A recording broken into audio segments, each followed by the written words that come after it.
Hello everyone, welcome to my YouTube channel. Students, today's topic is rights of partners. Partners के अधिकार. As a owner, as a partner, how many types of rights they have, they are enjoying in the partnership form. Specifically and point-wise point we will discuss here. So let's start. Rights of partners. जो पहला अधिकार है एक partner का in the partnership form, that is right to participate. Right to participate. Students, आपको पता है partners क्या होते हैं? फर्म के ऑनर होते हैं, क्योंकि सारा कैपिटल उन्हीं के द्वारा लगाया जाता है, जो भी इन्वेस्टमेंट किया जाता है वो पार्टनर के द्वारा किया जाता है. सो पार्टनर को यह राइट है कि वह फर्म के ऑपरेशन यानी कि जो आप बिज़नेस चला रहे हैं उस बिज़नेस में पार्टनर को पूरा अधिकार है पार्टिसिपेट करने का. वह किसी भी प्रकार की क्रियाशैली में, किसी भी प्रकार की एक्टिविटी में पार्टनर का यह अधिकार है कि वह उसमें पार्टिसिपेट करे और कोई भी उसको इस अधिकार से वंचित नहीं कर सकता. That next right is right to consult.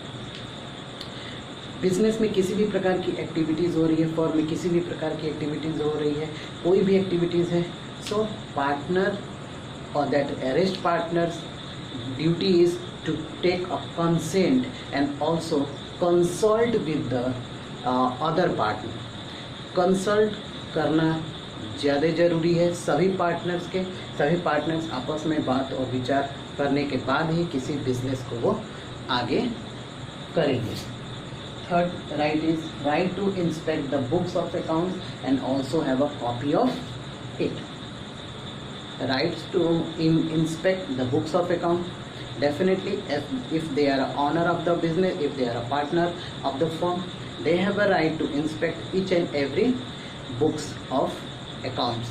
जितनी भी अकाउंट्स की बुक्स होती हैं उनको वो अधिकार है कि वो उसका इंस्पेक्शन करें और वह उसकी ज़रूरत पड़ने पे किसी भी कॉपी को लेने का राइट भी उनको मिला हुआ है. Your next right is right to share profits and losses with others.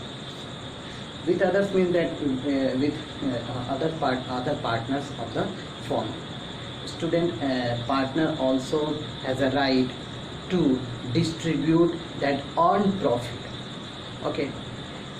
जो भी उन्होंने पार्टनरशिप डील में रेशियो, प्रॉफिट शेयरिंग रेशियो उन्होंने बनाया है, या फिर if they have not made their partnership deal, so according to the partnership act equal ratio में वह अपने प्रॉफिट को क्या करेंगे, डिस्ट्रीब्यूट करेंगे.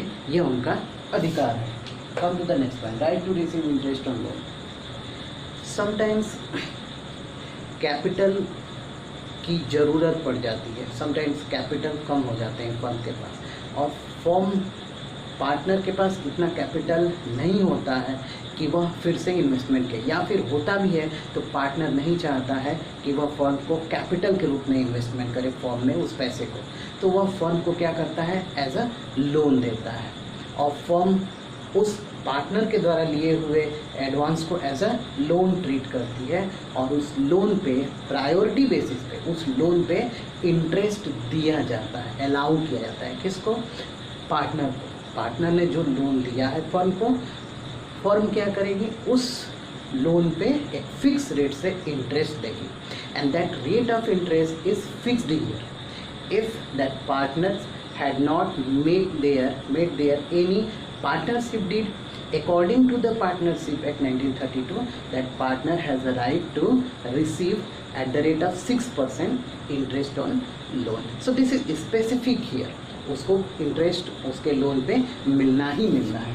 Next point is right not to allow admission of new partner. Students, अगर सभी पार्टनर ने यह अपना कंसेंट नहीं दिया है कि किसी बाहरी व्यक्ति को एज अ पार्टनर अपॉइंट किया जाए, तो सभी पार्टनर के चाहते हुए भी अगर एक भी पार्टनर उसमें से डिसअलाउ कर देता है कि नहीं, उस बाहरी व्यक्ति को हम पार्टनर के रूप में नहीं रख सकते हैं, तो कोई भी फर्म मेजॉरिटी होते हुए भी अगर एक भी पार्टनर उसमें से मना कर देता है तो आप किसी बाहरी व्यक्ति को पार्टनर के रूप में नहीं रख सकते हैं। इट मीन्स न्यू पार्टनर को आप एडमिट नहीं कर सकते हैं। फॉर्म में सभी पार्टनर का कंसेंट इम्पॉर्टेंट है।